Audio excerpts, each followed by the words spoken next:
beautiful day mga ka-CSA. Welcome to Certified Skin Authority. I'm Dr. Contessa, your host, giving you updates on the science of skincare, anti-aging medicine, laser technology, and aesthetic dermatology. In today's episode, we will be featuring a unique restaurant here in Clark, Pampanga. They serve Cuban-American cuisine. And we'll try to know what are the special dishes, specifically the healthy type of dishes that they serve to all our kababayans here in the Philippines. And in the next segment, we'll also be helping two clients of ours. Their concern is specifically the chin part. Paano po ba natin i-enhance ang part na ito ng ating face, the chin area? Ano po ang ginagawa ng CSA Certified Skin Authority to enhance the chin of our face? So mga ka-CSA, abangan nyo po ngayon yan dito lang sa Certified Skin Authority. Certified Skin Authority. So this is now ice compress on the injected area. 20 to 30 minutes and also to do. Okay, mainit na ba siya? Ating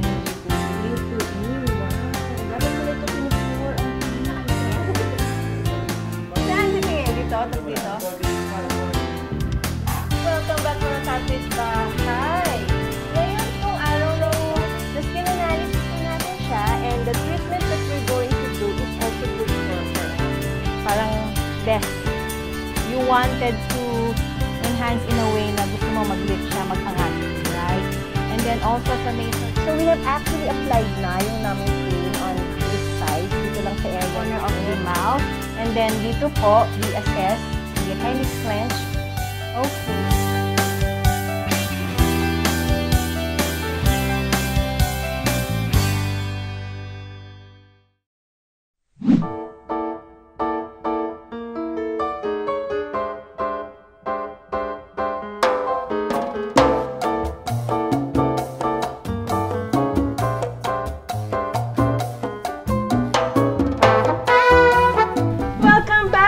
CSA, narito po tayo ngayon sa Cubakano Restaurant inside Clark, Pampanga. Kapiling natin right now ang ating special co-host. She's a model, of course, CSA model, and her name is Sina.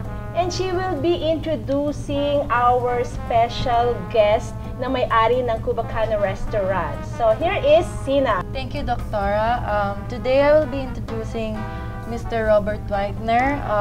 He is in the last line of the last military family that are doing charitable work. He is also a lawyer, a pilot, and the director of the Help Philippine Schools Foundation. Yay! Welcome, Mr. Bob Wagner, to the Certified Skin Authority show. Would you want to say hi to the televiewers? Hello, everybody. Welcome to Yay. Cubakano.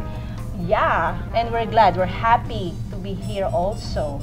And since we are having this episode on having a healthy kind of food, of course, Sina and I would want to maintain a very, a good physique, okay, with the right amount of weight, okay, and still sexy, of course, healthy, just being healthy.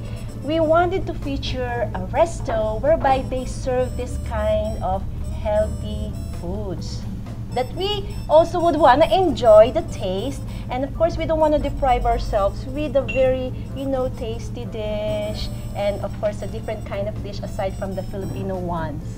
So Mr. Bob here will be sharing with us what kind of food, what kind of dish that is of course nutritious and balanced that we can enjoy, mga ka-televiewers or ka-CSA. So Bob, so Cubakano, I'm kind of curious, why did you name it Cubakano? Well, it's basically food from my childhood. I grew up in Miami, Florida, which is very Cuban. And so the type of food that we offer here stems from menus, a conglomerate of menus that I remember from my childhood. So Cuban sandwiches to steaks to traditional Cuban street foods like ropa vieja, picadillo, arroz a la cubana, things like that. which by and large, because of the ingredients used in Cuba, are very healthy in and of themselves. There's not a lot of sodium, not a lot of salt, Yes. not a lot of trans fats, Right. things like that.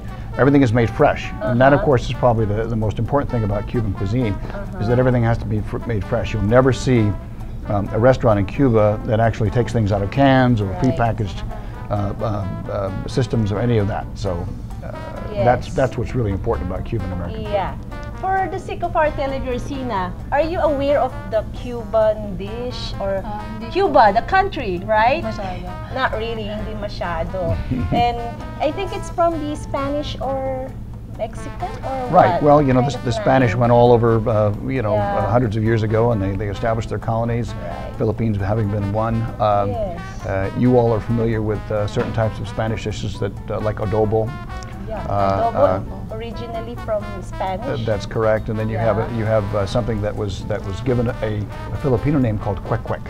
Okay. Which also. Yeah, the common street food right now, kwek-kwek, yeah. That is correct, and a lot of people eat that during festivals here in Pampanga. That actually comes from Sevilla in Spain. Have you also done something combined with the Filipino typical food that we have here, the Kapampangan food? Oh yes. No, I love Kapampangan food, and I think Kapampangan chefs are some of the best in the country. Yes, I So, agree. Yeah, That's yeah. true. You all really take it very seriously, and I've Right. sent people to culinary schools here in Pampanga. We actually have some of the schools come here and eat on a regular basis to teach their graduating students, you know, the proper way to run a restaurant and how to serve food and so forth. And That's we're happy right. to have them. And we have learned that you have this restaurant here, and at the same time, you also help a lot of our Kapilipino kababayan. You have a foundation. Yes. So this is not just having a business, a restaurant, but you are having charitable work. Yes. Okay. And would you want to share to our televiewers what is it and how are you able to help? Of course, you have this restaurant, then you have this foundation at the Sure. same time. Well, the restaurant is actually a fundraising element for the Help Philippine Schools Foundation. Right.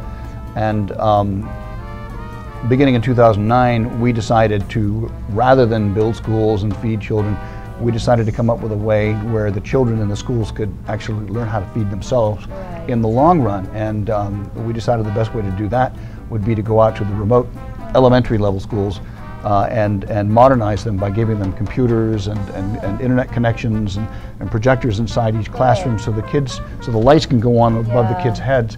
And when they're out of elementary school, they'll have all of the fundamental technology use capabilities already set up, and they'll be able to start their own businesses online, or they'll be able to communicate with other countries and come up with unique ways to earn money as compared to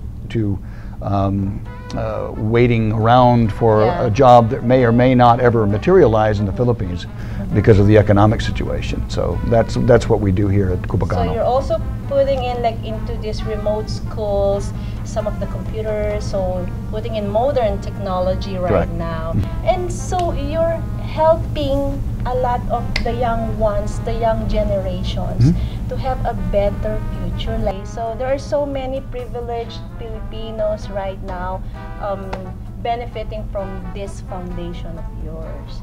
Regarding this restaurant, can you share with us a little bit of a history of this restaurant? How did you start? When did you start? Sure. Aside from, of course, you had this vision of helping and this putting up the foundation. So a little bit of a history. Sure. Well, I at one point noticed that we were having a difficult time getting the message out to Filipinos. Yes. You know, what we're doing, why we're here. People would come up to me when I would give lectures in Makati, and they would say, "Why are you doing this?" And I realized that I didn't really have a good way to convey it. Yes. And then I said, you know, what is the one thing that Filipinos enjoy doing most? And that's eating.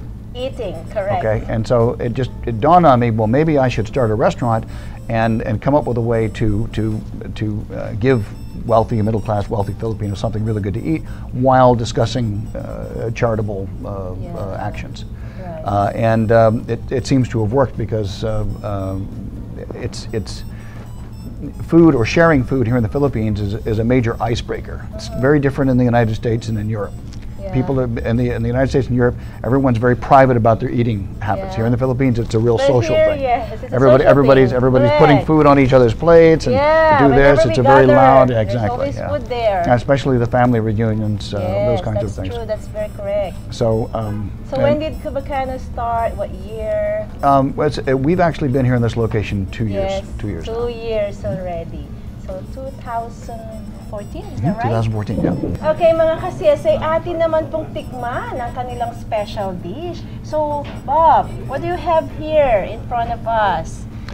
Well, we have two interesting dishes. This is the chicken noodle soup. Yeah, chicken noodle soup. Yeah, it's kind of like a chunky version of the standard American chicken noodle confection, but it has some cilantro, some special Cuban spices in it. So it's a little bit picante, you know, when you put it in your mouth, but it's extremely healthy. Healthy. This is called the Plato Roberto. Plato Roberto. Yeah, named after me, of course, because I try to stay in shape. At my age, it's very difficult to do that. And so what it is grilled chicken strips with scalloped potatoes fried in canola oil, and then grilled vegetables. And each of these is between 400 and 450 calories. Yes. So mga ka-CSA, if you wanted to stay in shape, ito yung pwede ninyong i-order dito sa Cubakano Restaurant. And take note mga ka-CSA na mention na ang mga ingredients po, hindi po yung mga process. Merong mga organic ingredients po sila. So Bob, is this your bestseller here in Cubakano? We do sell a lot of these, but we also sell a lot of burgers and steaks. Yeah. We're very well known for our steaks, which we bring in from Chicago, in the United States. Yeah. Being a Clark located, we can bring all those meats in tax-free, and of course the price is very low, but the quality is extremely high. So we only bring in U.S. Angus from Chicago. Angus beef Correct. steak. Okay, That because is correct. our CSA would also want to have a taste of a steak that of course they will not really gain that much of a weight. Something with the right amount of calorie. And take note, protein source. Beef is a good protein source. Extremely, right? extremely, yeah. Extremely. So, is there something unique about your dish that we could say it's really that you cannot find in other restaurants? Well, two things: ingredients and method. Okay, ingredients, of course, you know, because everything, like all of our vegetables, come from the organic farms near Magalang. Yes, okay. And of course, the chickens are all come from all the free-range producers in that area. Sometimes we'll pull in from another producer that we have down in Cavite, also very organically oriented. And the method that we use is we don't do anything open flame. Everything is basically on a hot grill. You will see some flambe in the kitchen once in a while. That's basically just to caramelize certain ingredients inside of a pan. But everything is very low heat. Low heat. Yeah, we don't char or sear anything, which is important because once you take a piece of meat or a vegetable and you add a lot of carbon onto it, then that causes digestive problems, and we're very conscious about that. It's also safe in our gastric lining, okay? It's not gonna cause something like a gastric upset, okay? So there you go, the ingredients and the method. So do you have any message to our televiewers? And of course, you might want to invite them to come over your restaurant. Sure. Yeah, come to Cubakano and you'll be pleasantly surprised at the quality and taste of our food, and you'll be helping us in our mission to enhance the capabilities of remote elementary schools in the Philippines. Correct mga ka-CSA, ayan, kumakain ka na, nakakatulong ka pa sa ating mga kababayan. So ano pa bang hinihintay ng mga ka-CSA? Visit the Cubakano here in Clark, Pampanga. So Sina, you might wanna tell them ano yung experience mo, just a little bit.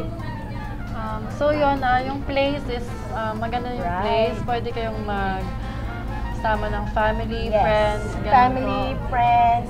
Meron silang gathering, reunions. They can come over here po sa Cubakano Restaurant. So mga ka-CSA, wag po silang maglilipat ng channel. We'll be right back.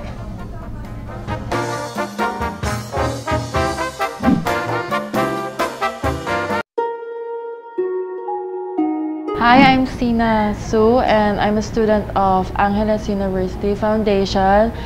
And pumunta ako sa CSA Derm Center para ipaayos yung chin ko kasi napansin ko na medyo maliit tapos hindi siya naka-align sa bottom lip ko.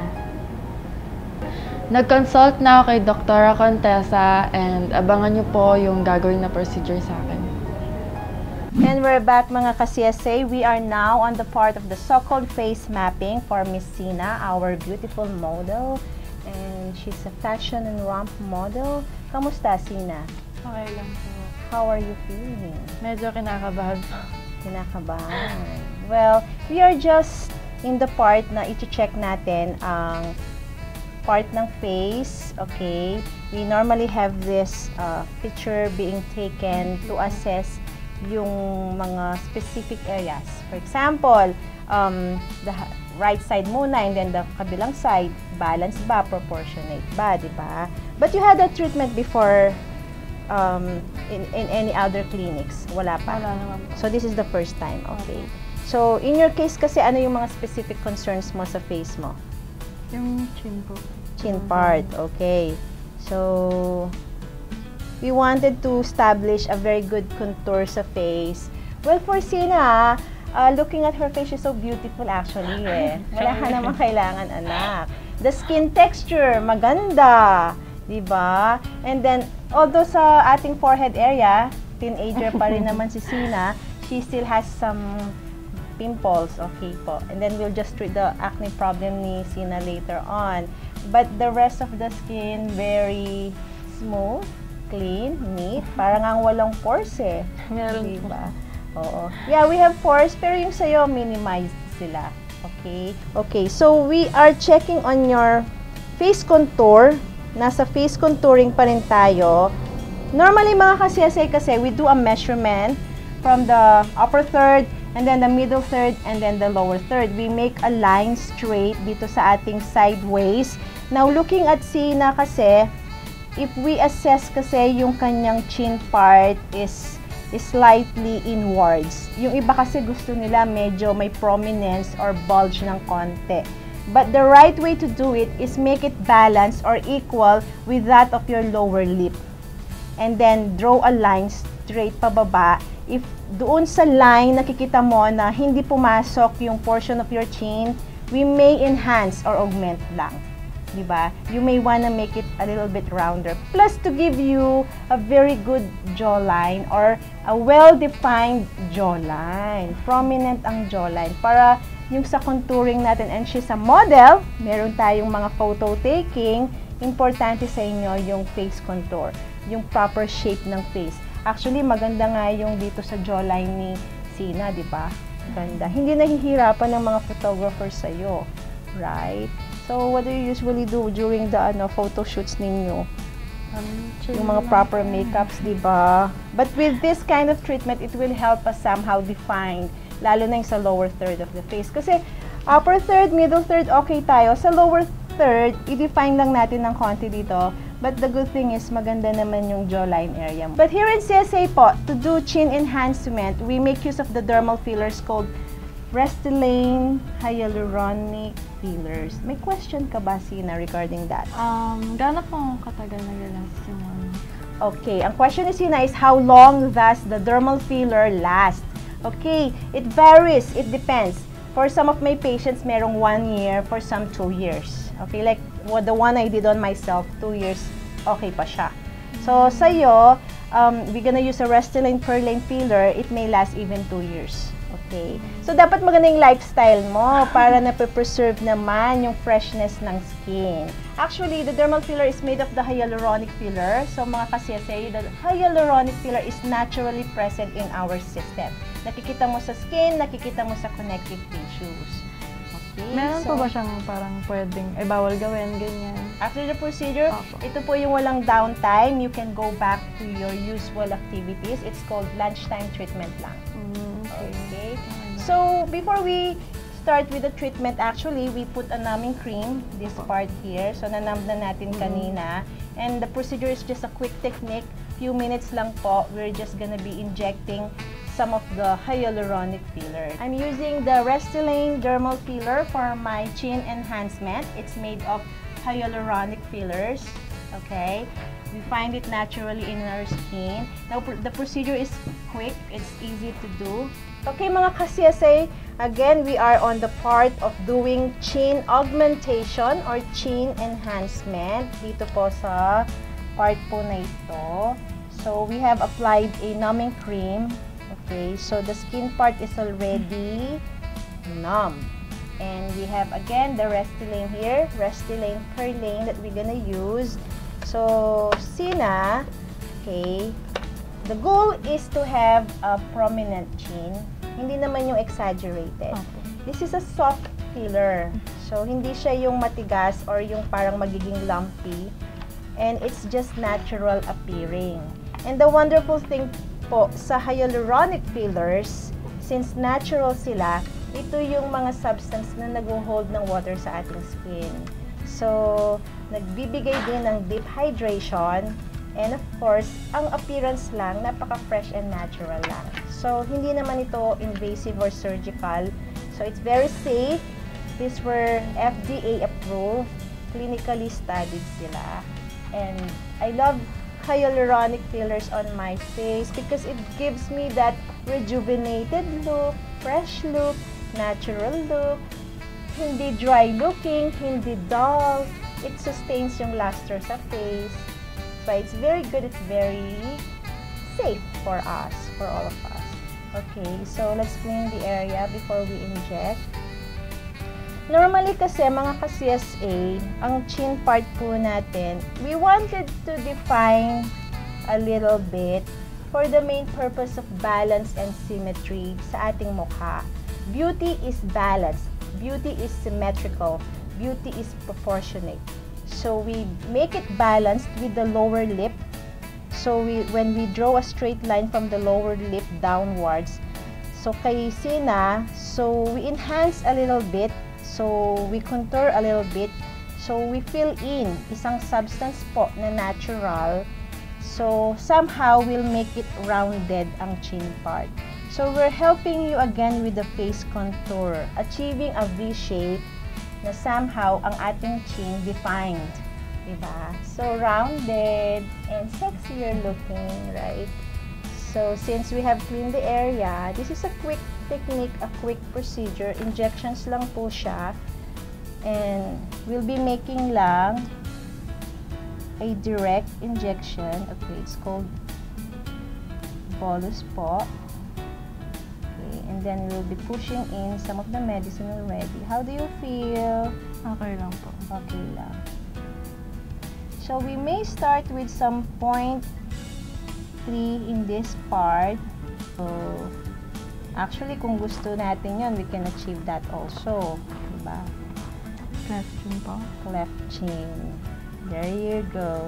So, we actually have inserted just a 0.3 pa lang, pero touching it, andito na yung dermal filler sa loob. So, somehow, magiging rounded na siya. And of course, we have to balance it. I'll place again on the other side another 0.3. Actually, numb naman, di ba? So, very comfortable ang ating beautiful client here. So, actually, I'm injecting slowly lang talaga. Okay. So, how do you feel? Actually, nagkakaroon na ng shape. I haven't started with 0.3 on this side and a 0.3 on that side. And touching it, it has already a better shape. Minimal lang kay Miss Sina. How do you feel? Okay lang. Parang wala man po. Parang wala man. You notice, nagkaroon na siya ng prominence sa chin part. You can see mga ka-CSA. Now, if I draw a straight line from here, just an imaginary line, I can already see na naging prominent na yung chin niya. So, the filler has achieved its goal to give you a rounded chin, prominent chin, and since nag-attract pa ito ng water, mas nagiging hydrated pa mas nagiging volumized pa. So right now, we'll just be doing a so-called balancing. Okay.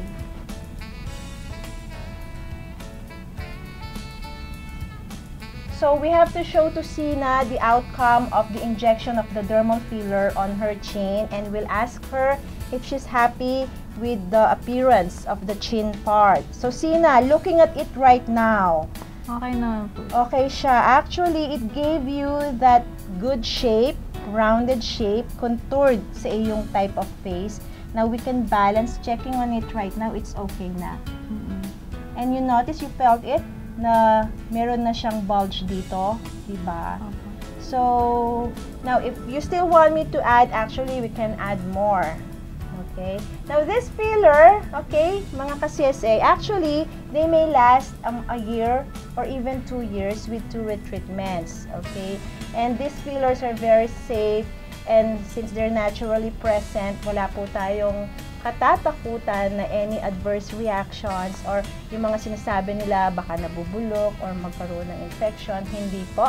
Because these are natural and these are well-studied substances. We find them in our body.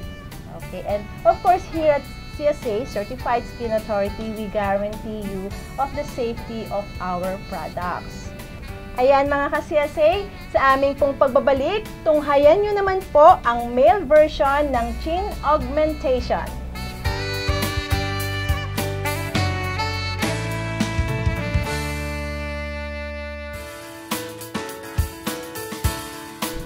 We are still on the Restylane treatment program for our client Arvin here.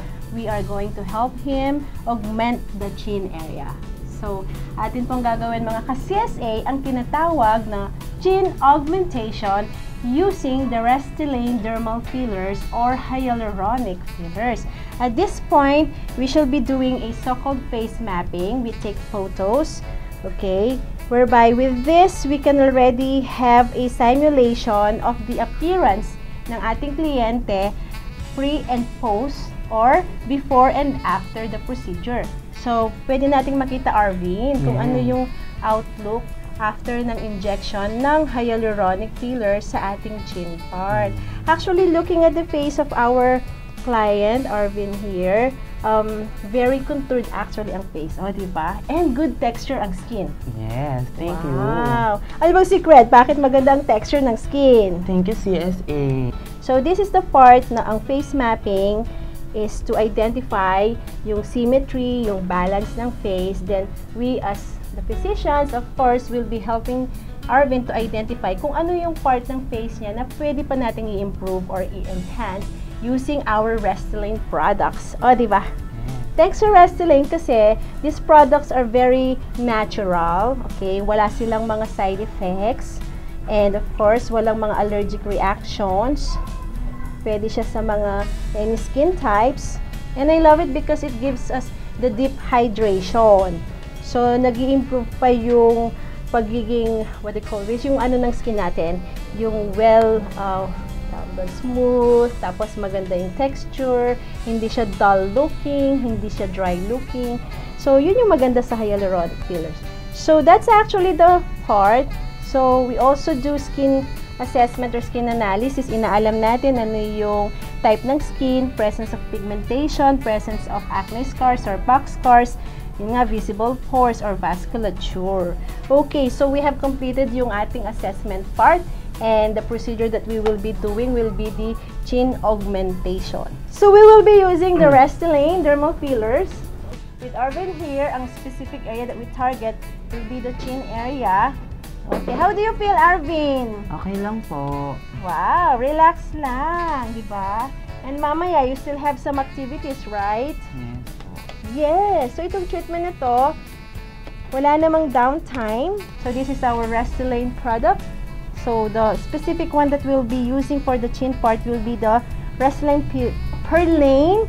It already has a lidocaine. So may kasama pa rin itong pampamanhid. Yes. So very yung treatment, hindi naman siya painful. Very ano ka lang, relax lang. So meron pa siyang pang-numb. Okay. so far ang lifestyle naman ni Arvin, bata pa naman si Arvin, so healthy living lang, di ba? You drink a lot of water also, okay? So we'll be injecting both sides. Dito muna tayo. Take a deep breath, inhale, exhale lang. Okay. So I'll be infiltrating na. So you feel something na nag-poke tayo ng needle, di ba? That's it. Pero okay lang.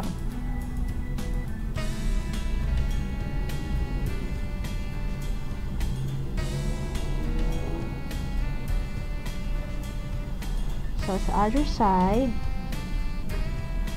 gusto mo ba yung well-rounded na chin?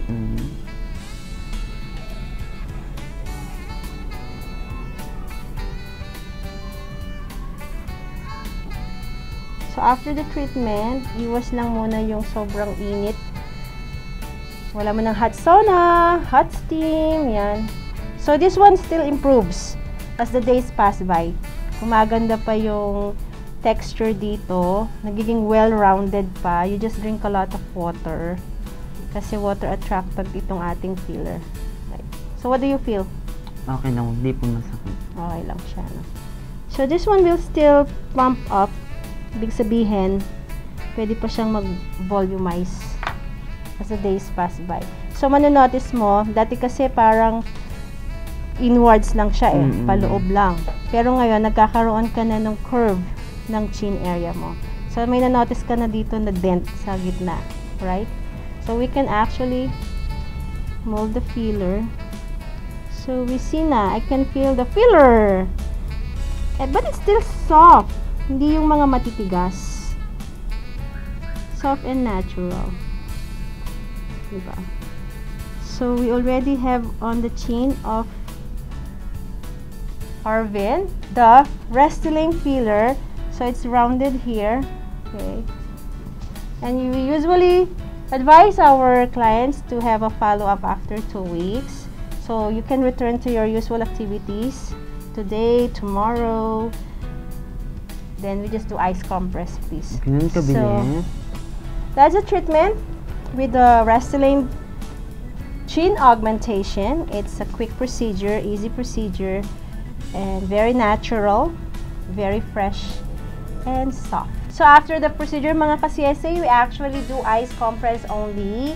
And we have already improved the chin part of Arvin, and definitely you're very happy about it. How do you feel, Arvin? Masaya po. Yes, Sobra. and we're happy for you also, Arvin. So, ayan po, nakatulong na naman po tayo sa isang CSA client, si Mr. Arvin. Mga ka-CSA, kung meron po kayong mga katanungan, mga comments, or even suggestion, you may email me at csaskinclinic@yahoo.com. Ang aming pong clinic ay matatagpuan dito sa Pure Gold Dau, second floor of the Pure Gold Building, Dau MacArthur Highway, Mabalacat City. And our numbers are flashed on the screen. So when it comes to your skincare, you may trust the CSA Certified Skin Authority.